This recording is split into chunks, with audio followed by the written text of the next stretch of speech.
Hello guys, আপনারা সবাই কেমন আছেন? আশা করছি ভালো আছেন।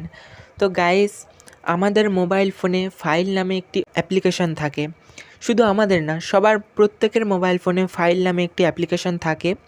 ওই ফাইলের মধ্যে যে ফোল্ডারগুলো থাকে, অনেকের অনেক গুরুত্বপূর্ণ ফোল্ডার থাকে, অনেকের অনেক প্রয়োজনীয় তথ্য থাকে ওর মধ্যে, অনেক ডকুমেন্টস থাকে। তো তারা চায় যে এই ডকুমেন্টসগুলো, এই ফোল্ডার্সগুলো তারা ছাড়া যেন আর কেউ না দেখতে পায়।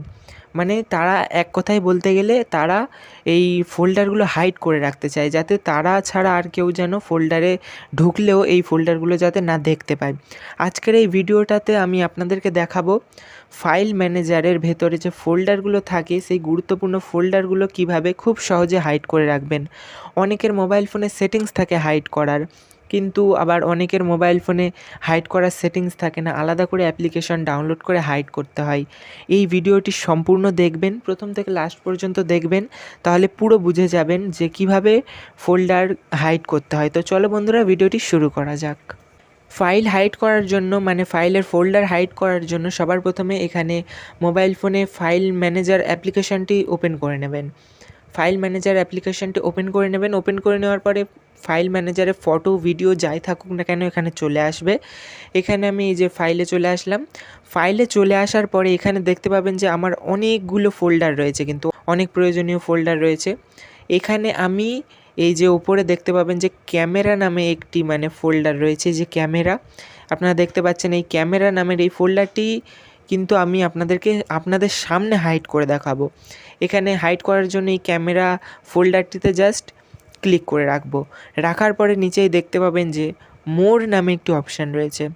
মোর নামে অপশানটিতে ক্লিক করবেন। করার পরে এখানে দেখতে পাবেন যে রিনেম নামে একটি অপশান রয়েছে, রিনেমে ক্লিক করবেন।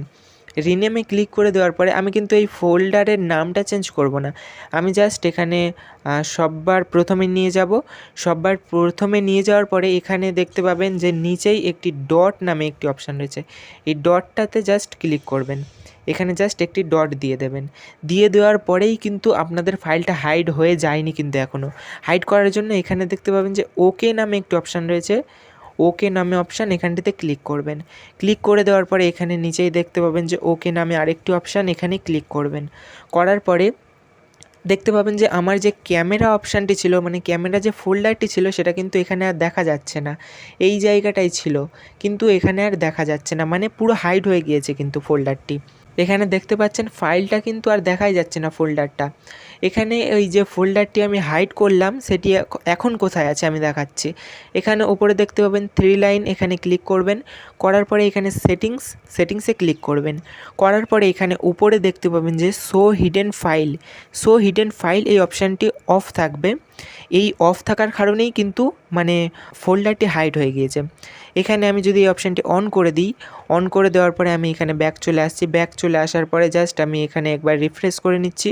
করে নেওয়ার পরে এখানে দেখতে পাবেন যে ক্যামেরা অপশানটি কিন্তু পুরো আবার আনহাইড হয়ে গেছে, আবার চলে এসছে। এখানে আমি যদি আবার এখানে ক্লিক করে সেটিংসে গিয়ে যদি এই অপশানটি আবার অফ করে দিই, তাহলে কিন্তু দেখতে পাবেন, আবার রিফ্রেশ করে দেখিয়ে দিচ্ছি, এখানে কিন্তু ক্যামেরা অপশানটি আর নেই, আবার হাইড হয়ে গিয়েছে।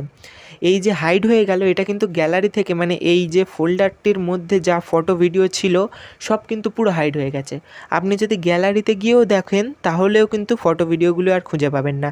এখানে এসে সেটিংসে এসে অপশানটি অন করলে তারপরে কিন্তু এখানে রিফ্রেশ করার পরে ফোল্ডারটি আবার চলে আসবে, আর ফটো, ভিডিওগুলোও কিন্তু গ্যালারিতে চলে যাবে।